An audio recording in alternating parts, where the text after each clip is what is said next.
I should say, in the normal course of events, I wouldn't think of Sally and Douglas as European. And it's interesting to me that people, I'm glad you don't, people always used to distinguish about that. You used to talk to people in New York and they'd say, I got a plane to catch at JFK tonight, I'm flying to Heathrow, and then I'm going on to Europe. And Europe was something separate from Britain. And that's a very important distinction. There was a terrible British sitcom I remember seeing years ago. It was on these sort of boy meets girl thing, and they spent like 6 years not quite kind of, consummating the relationship. It went on for years. A terrible show. And and at one point she says, because they kept needing plot twists as to why they could never get together. So at one point she says to him, "Oh, I've taken a job in the European community." And he says to her, "You're going to work in Europe?" And she says patiently, whatever the guy's name was, "Paul, Britain is in Europe." So he goes, "So you're saying you're getting a job in Britain?" And she says, "No, I'm getting a job in Europe." And the whole point was that Britain was separate from Europe. And it is interesting to me, you have a panel, except for this rebel colonist here, that is all children of the British Empire.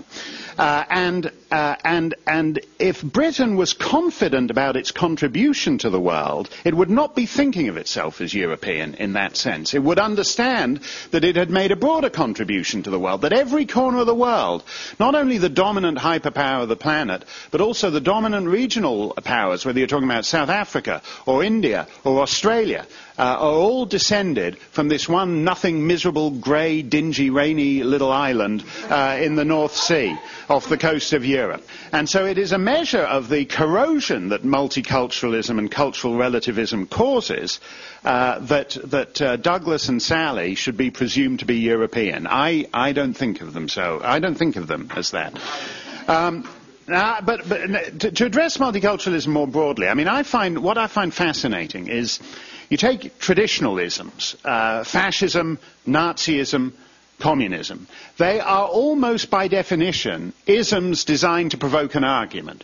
Some guy comes up and says, "I'm a fascist." And you say, "Oh yeah, well I'm a communist." They're designed to be oppositional. Multiculturalism is the slipperiest ism because it doesn't invite an argument. It says there's no point to having an argument.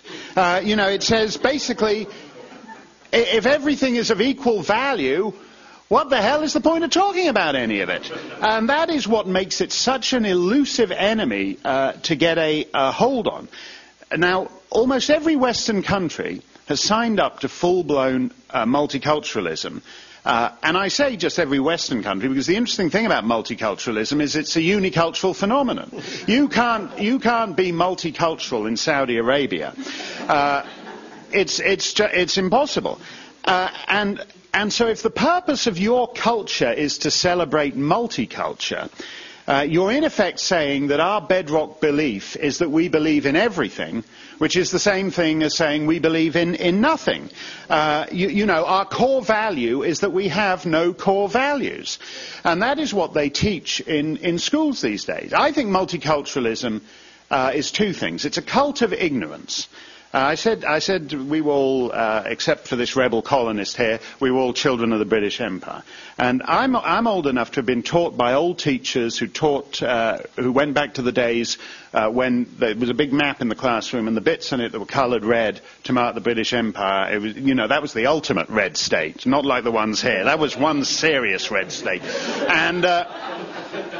And these guys had spent a couple of years out in obscure islands teaching the natives about Shakespeare and the glories of Rome and all the rest of it. And they were very clear. They were tremendously multicultural in the sense that they knew tons and tons about other cultures. They knew phenomenal things about obscure tribes that nobody else was ever going to hear about. They could speak all kinds of obscure languages that nobody is ever going to speak. And yet the fact of the matter is they knew all about these other cultures, but they knew which culture was objectively superior to that. Now you don't need to know anything about other cultures. The great thing about multiculturalism is it absolves you of knowing anything. You go to people who believe in multiculturalism and say, what are the principal exports of Nepal? They can't tell you. They can't tell you. You say, what is the capital? I had this a couple of days after September 11th. I went to Dartmouth College. I had to look something up in the library there. And outside the library there's a demonstration saying, war is never the answer, one of these things. And these guys were standing around. Elites, people mortgage their houses to send their kids to this place. They go, oh, this war's a terrible thing. They go, well, what you must remember, you've got to address the root causes. And I go, oh yeah, what's that? And they go, well, poverty breeds resentment, breeds desperation, desperation breeds hostility, hostility breeds terror. I said, oh yeah, what's the capital of Saudi Arabia? Nobody knows anything. Multiculturalism is not about knowing anything about other cultures. It's just about feeling, warm and fluffy about them. And I'm sure Douglas, I'm sure every member on this panel has had this experience. You go on, you're giving some speech somewhere, you're on some radio show, somebody calls in, and they say, well, I think you're being, I had this experience on NPR the other day. Somebody called up and goes, well, I think you're being very hierarchical. I never even knew that was a pejorative word. And this guy, I said, well, what do you mean? He said, well, you've just said most Muslim countries aren't free. And I said, look, that is a fact. I said, if you take, for example, countries that just have 20% of the population's Muslim, only 3 of them qualify as free. Serbia and Montenegro, Benin and Suriname, and it will be interesting to see whether France will prosper as a 4th member of that group. And the guy goes, well, what do you mean there isn't free? They're not free. And then you start reeling off objective statistics about literacy, about GDP per capita, about women's rights, about votes and democracy. These are facts. What we used to call before the multicultural age, facts. So you reel off 5 facts and the guy goes, oh yeah, well that's just your opinion. I mean,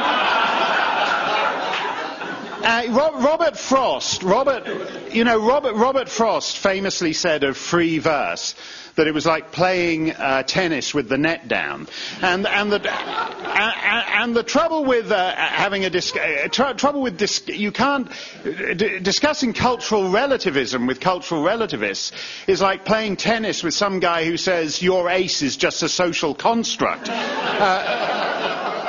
You can't. So that is why it is really the most elusive thing that we have to deal with in our society. It's all but impossible, simply because it's a denial of reality.